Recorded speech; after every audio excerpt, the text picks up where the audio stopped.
हमको मिटा दे जमाने में दम नहीं, हमको मिटा दे जमाने में दम नहीं, हमसे जमाना खुद है जमाने से हम नहीं, हमसे जमाना खुद है जमाने से हम नहीं। तो hello dear students, how are you?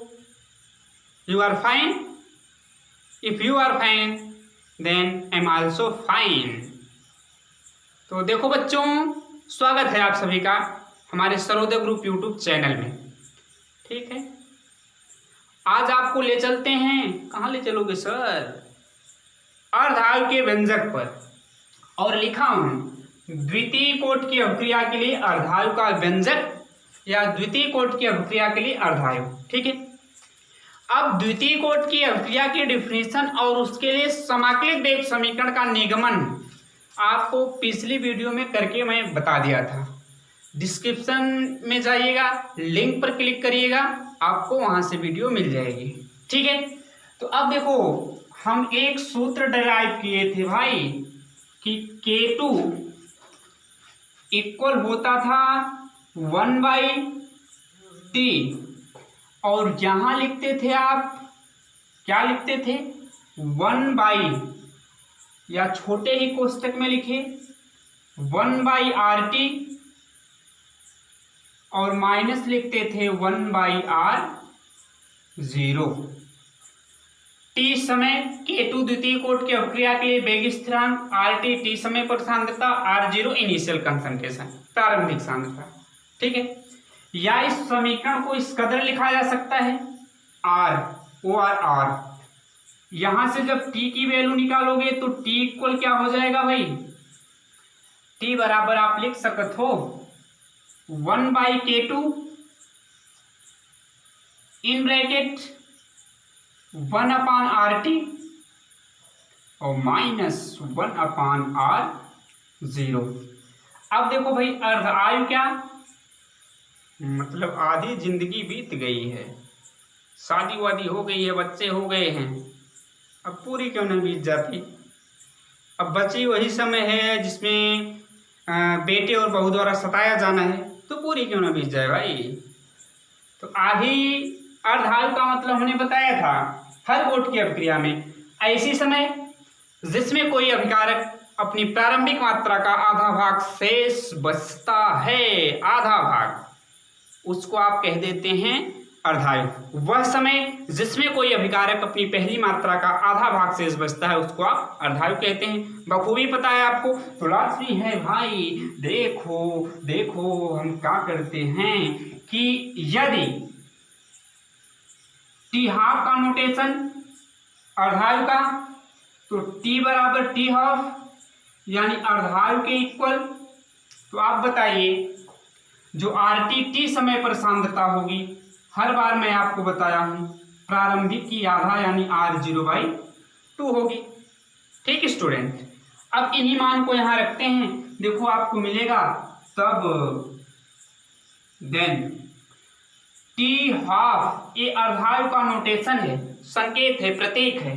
ठीक, चलिए इक्वल हो जाएगा 1/K2 ही होगा, ब्रैकेट में 1/ जिसका वैल्यू RT का R0/2 माइनस 1/R0। ठीक भाई, अब ये 2 ऊपर चला जाएगा तो आप लिख सकते हो T हाफ इक्वल 1/K2। ठीक है, और 2 ऊपर जाएगा, हो जाएगा 2/R0 माइनस 1/R0। देख लो भाई, R0 सेम है, तो 2 में से 1 माइनस कर दो, 1 होगा। तो आप यहां लिख लीजिए T हाफ इक्वल 1/K2, यहां बचेगा आप सॉल्व करेंगे तो 1/R0। क्लियर? अब यहां से T हाफ लिख सकते हैं, T half equal 1/K2 into R0। ये रहा द्वितीय कोटि की अभिक्रिया के लिए अर्धायु का व्यंजक। T हाफ बराबर 1/K2 इंटू R0 मतलब इनिशियल कंसंट्रेशन। बेहद आसान है। ये कहाँ से आया? तो डिंग डिंग डिंग डिंग करके आप पिछली वीडियो में जाइएगा, वहाँ आपको मिल जाएगा ये व्यंजक कहाँ से आया है, कौन है, किस देश से आया है, नाम क्या है, कैसे आया है, क्या मतलब है इसका, पूरी history, geography, civics, economics, politics सब इसकी मिलेगी डिस्क्रिप्शन में। बस वहाँ जाके देखिए तो सही। ठीक है, अब देखो यहाँ से एक निष्कर्ष पर आप पहुँच रहे हैं। ये तो व्यंजक रहा, आता है क्या भाई, टी हाफ कांस्टेंट जब हटेगा तो लिख सकते हैं प्रोपोर्शनल 1/r0। ए भी एक महत्वपूर्ण रिजल्ट है, स्टार बना दे रहा हूं सामने। ठीक है, इसका मतलब कि द्वितीय कोट की अभिक्रिया की जो अर्धायु है भाई, वह बताइए ना हो कि यह प्रारंभिक सांद्रता के व्युत्क्रमानुपाती है। मतलब उल्टा, प्रारंभिक सांद्रता ज्यादा होगी, अर्धायु कम होगी, प्रारंभिक सांद्रता कम होगी, अर्धायु ज्यादा होगी। व्युत्क्रमानुपाती मतलब यही, एक दूसरे का अपोजिट, उल्टा। ठीक है, तो कह सकते हैं अतः द्वितीय कोट की अभिक्रिया की अर्धायु अभिकारक की प्रारंभिक सांद्रता R0 के व्युत्क्रमानुपाती होती है। ठीक है, तो यहां लिख लीजिए नोट में कि द्वितीय कोट की अभिक्रिया की अर्धायु अभिकारक की प्रारंभिक सांद्रता के व्युत्क्रमानुपाती होती है। द्वितीय ऐसे लिख दे रहा हूं, सेकेंड ऑर्डर रिएक्शन की अर्ध आयु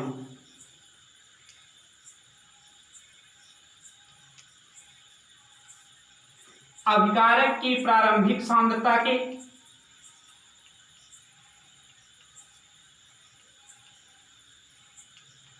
अभिकारक की प्रारंभिक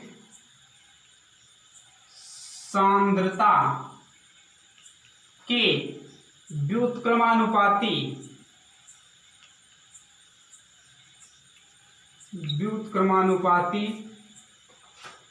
होती है, इसको जान लीजिएगा।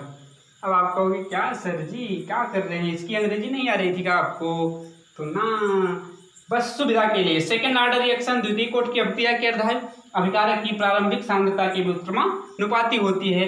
The half life time of R for second order reaction is inversely proportional to the initial concentration of the reactant molecules. Clear? तो आप समझ गए होंगे, बेहद आसान है।